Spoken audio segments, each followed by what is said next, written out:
أجمعين أما بعد فقد قال الله تعالى في القرآن المجيد بعد أعوذ بالله من الشيطان الرجيم بسم الله الرحمن الرحيم وما أرسلناك إلا رحمة للعالمين صدق الله العظيم وقال عليه الصلاة والسلام ارحموا من في الأرض يرحمكم من في السماء أو كما قال عليه الصلاة والسلام. وهذه الرواية عن سنن الترمذي. We see throughout the Quran that Allah subhanahu wa ta'ala has mentioned Nabi sallallahu alayhi wa sallam using different names, right? Different personalities, different traits. You see, for example, Allah subhanahu wa ta'ala mentions Nabi sallallahu alayhi wa sallam as Muzammil, Ya ayyuhal Muzammil. We see in the Quran that Allah subhanahu wa ta'ala mentions Nabi sallallahu alayhi wa sallam using the word Muddathir, Ya ayyuhal Muddathir. Many are places in the Quran, Allah ta'ala talks to Nabi sallallahu alayhi wa sallam using the word Abd, right? Subhanalladhi asra bi'abdihi. Alhamdulillah alladhi anzala ala abdihi. So Allah Ta'ala uses different names to call Nabi sallallahu alayhi wa sallam, and his actual name Muhammad was only used 4 times in the whole Quran. Ma Muhammadun illa Rasul, Muhammadur Rasulullah, so on and so forth.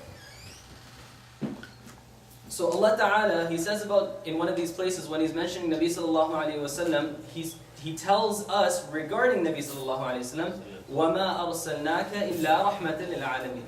That we have not sent you, O Muhammad, except as a mercy for the believers. Except as a mercy for not only the believers, but for the entire mankind. Alameen.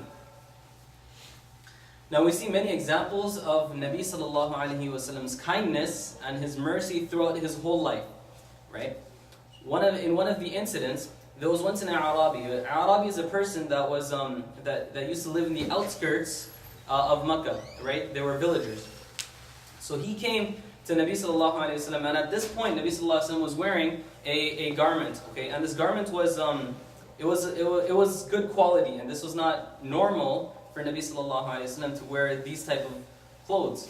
But this incident, there was at this occasion there happened to be a good piece of clothing on the back of Nabi sallallahu alayhi wa sallam.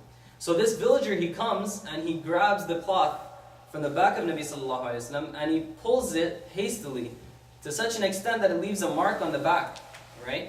And now, what was the reaction of Nabi sallallahu alayhi wa sallam at this point? Now, if we were to put ourselves into his shoes, in that circumstance, what would we have done, right? Well, easily speaking, we would have reprimanded him, we would have rebuked him, right? And if you did, that would rightfully be doing so. If you told him, what are you doing? Get off me! What, crazy or what, right? But Nabi sallallahu alayhi wa sallam, you see, at this moment, he turned around, he took off his garment, he gave it to the Sahabi, and he said, "Take this," with a smile on his face. Subhanallah, with a smile on his face, right? And this is one incident, right? If you go on, you'll see that Nabi sallallahu alayhi wa sallam's kindness and his mercy was not only for the believers, right? It also extended to the kuffar as well, right? It extended to the non-believers. Now, in one incident, there was an old lady, right? This was in the beginning times of when Nabi sallallahu alaihi wasallam started preaching the religion in Makkah. So there was this old lady that used to believe in the idols, right? Lat wal Uzza, right? These are 2 big idols that the Quraysh used to worship in Makkah. Every locality had a special idol that they would worship in Arabia. So in Makkah, the 2 big idols were Lat wal Uzza. It comes in the Quran as well. أَفَرَأَيْتُمُ اللَّاتَ وَالْعُزَّى. So this lady, she went to these idols, and she preached, and she fell down into prostration and she said, if Muhammad is wrong, destroy him with a lightning bolt, eradicate him from the face of this earth. That's what she prayed to her idols.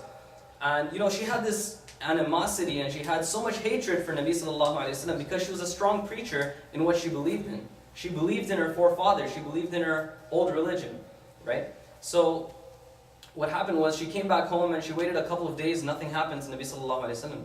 So what she did was, and mind you that she never saw him ever in her life, right? So what she did was, she said, I can't take this anymore. I'm going to fall for his poetry as well. So I'll just take my stuff, I'll leave Makkah. So what she does is, she grabs all of her belongings, and she comes to her doorstep, right? And she sees a young man passing by, she calls him for help. She says, come help me with my stuff. This young man comes, he picks her stuff up, and they start walking. Now, normally, when we have older people in our presence, they tend to give off life experience.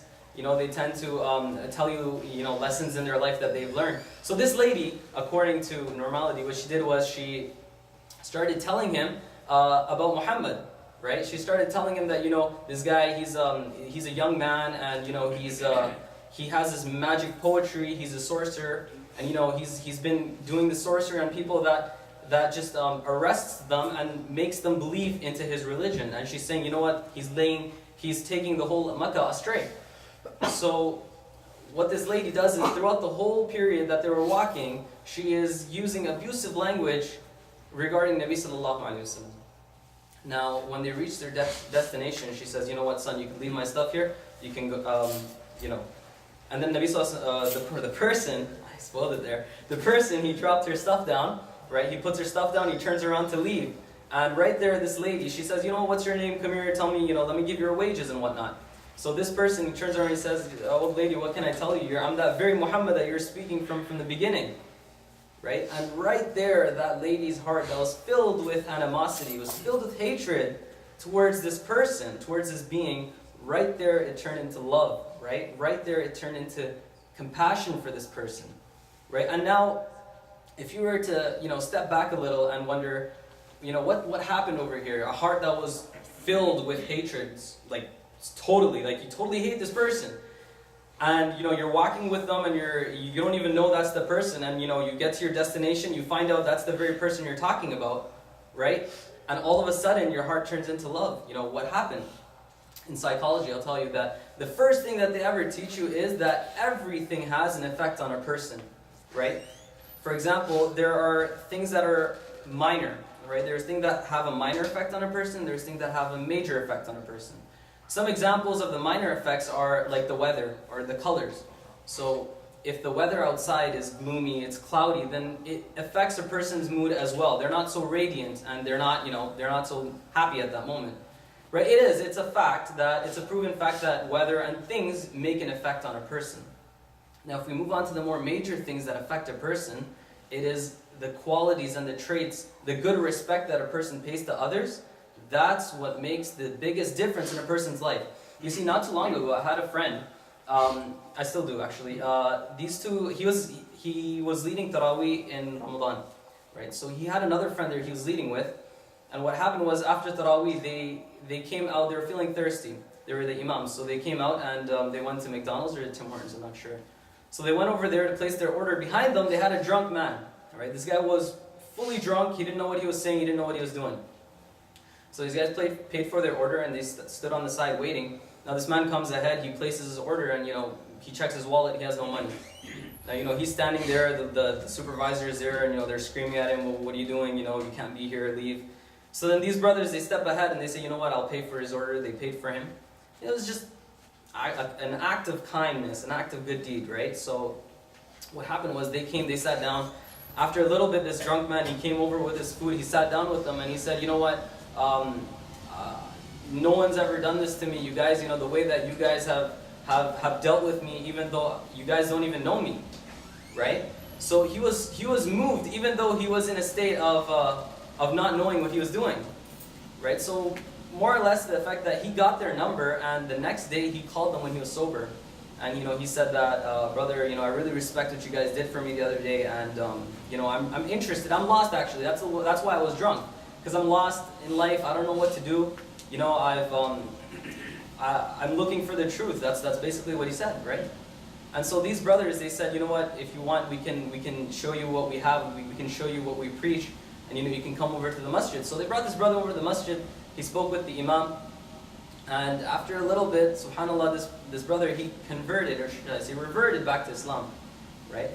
And if you were to look at the very origin of this point, where it all started from, it started from that act of kindness, right? And this is a very recent incident, right? It's not even something that's out of the books or really far behind. I know this guy, this imam, he's still my friend. So the basic point being is that, an act of kindness can really change a person's life. You may not know. You may not know that, that because of you doing this, then down the road, this person may just, investigate, see what you preach. See what, you may seem like a Muslim. You're wearing a jubba, a topi, you have a beard. They see you, and you know what? You help some lady in the shopping mall. She's an old lady. She can't carry her stuff. An act of kindness. You help her, put her in the car, help her with the stuff in the car, and later on she might just go on, become a Muslim. Right? If she does, then all that good deeds will come into your account. Right? Nabi sallallahu alayhi wa sallam says to Hazrat Umar radiallahu anhu, that, Ya Umar, if Allah was to give anyone this Islam, this hidayah, through your means, meaning you are the sabab, you are the means of that person becoming a Muslim, then it is better for you than red camels. Right? Red camels at that time was the highest monetary value for the Arabs. Nowadays we have Ferraris and Lamborghinis, but that was their Ferraris and Lamborghinis back in the day. That was the red camels. So basically, whatever this materialistic world has to offer, it's nothing compared to the thawab, compared to the ajr that Allah will give you if He was to give hidayah to someone through you, right?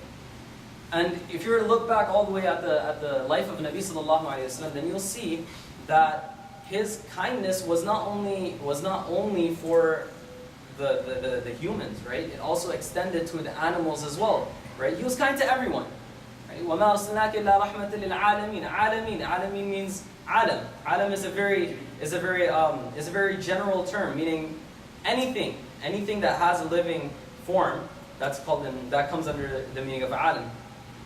So Nabi sallallahu alaihi wasallam was also kind to the animals. You can see throughout ahadith, throughout the incidents that you read throughout the ahadith books, Bukhari, Muslim, whatever, you'll see many times that Nabi sallallahu alaihi wasallam showed his mercy and kindness towards the animals. For example, one incident, Nabi sallallahu alaihi wasallam walked into a garden once, right?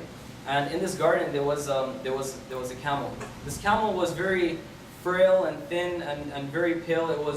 You could tell that it was definitely overworked and and not fed well. So what happened was, Nabi sallallahu alaihi wasallam came towards his camel, and as he came close, it started crying, right? And what Nabi sallallahu alaihi wasallam did was he passed his hand through the back of the camel and behind its ears, right? And he tried to calm it down. And then he asked the Sahaba that who this camel belongs to, who does this garden belong to? So the Sahaba, they brought a young boy, and the young boy said that, Ya Rasulullah, this camel and this garden belongs to me.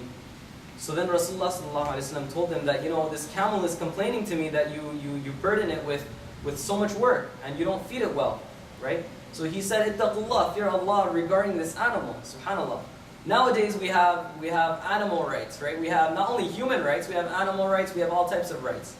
And this is only coming into play now, and now we're thinking that, we're becoming more civilized people, right? Why? Is because we're having all these rights.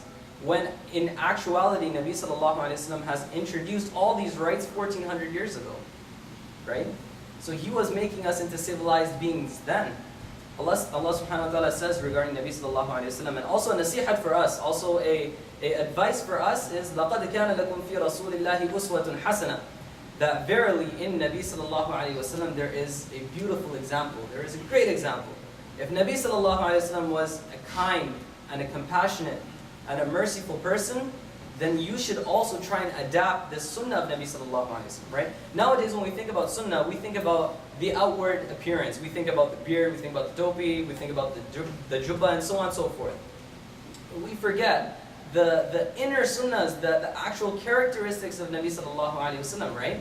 And if you look at it, that was the major cause of the people becoming Muslims. Right? If you were to look back, I'll just quickly end off with this incident. During the Meccan period, 13 years when Nabi sallallahu alaihi wasallam lived in Mecca after he started preaching the message of Islam, throughout these 13 years, the kuffar of Quraysh, they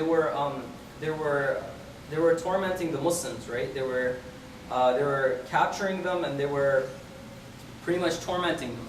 And for 13 long years, and along this period of time, there was a lot of Sahaba who passed away, right, in the struggle of Islam. Now, when Nabi sallallahu alaihi wasallam and the Sahaba, they migrated to Medina, right, on the 8th year of Hijrah, when Nabi sallallahu alayhi wa sallam marched back into Makkah, right, when he was conquering Makkah, he marched into Makkah with 10,000 Muslims strong, 10,000 men. Now when he marched into Makkah, he could have eradicated all the kuffar at that moment that continuously tormented him and the Muslims for 13 long years, 13 years. And not only 13 years, but even after that. You know, when he settled into Medina, they never let him live peacefully. Right? They never let him preach his message. Even then, they tried to fight with the Muslims. But what Nabi sallallahu alaihi wasallam did on that day when he conquered Makkah was simply an act of mercy that you don't find in history at all. Right? On that day, Nabi sallallahu alaihi wasallam said, "La tathriba alaykum al-yawm," that no reprimand be unto you. Right? Like I'm not going to say anything bad to you for all the bad that you've done to me. Right? So if someone acts rudely, or if someone acts with harshness towards us, then we should react with the opposite behavior. We should react how Nabi sallallahu alaihi wasallam reacted with the non-believers, right? Whenever he was dealt with roughly and with rudeness, Nabi sallallahu alaihi wasallam always replied with kindness and mercy, and that's how we should be. And inshallah, I want all of us to leave with this piece of advice that. Inshallah, let us all try and bring this sunnah of Nabi sallallahu alaihi wasallam of kindness and mercy into our lives, right? Now, if you see someone having a struggle, going through some hardships or troubles, then we should always go out of our way, travel the extra mile if we need to, and help them.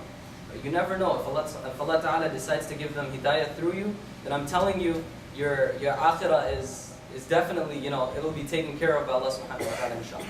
So, my humble request to all of us, inshallah, today would be that we should all reply to people with kindness and mercy, and inshallah always try and bring these characteristics and read about Nabi sallallahu alaihi wasallam so that we know how to deal with people the way he dealt with people in his life.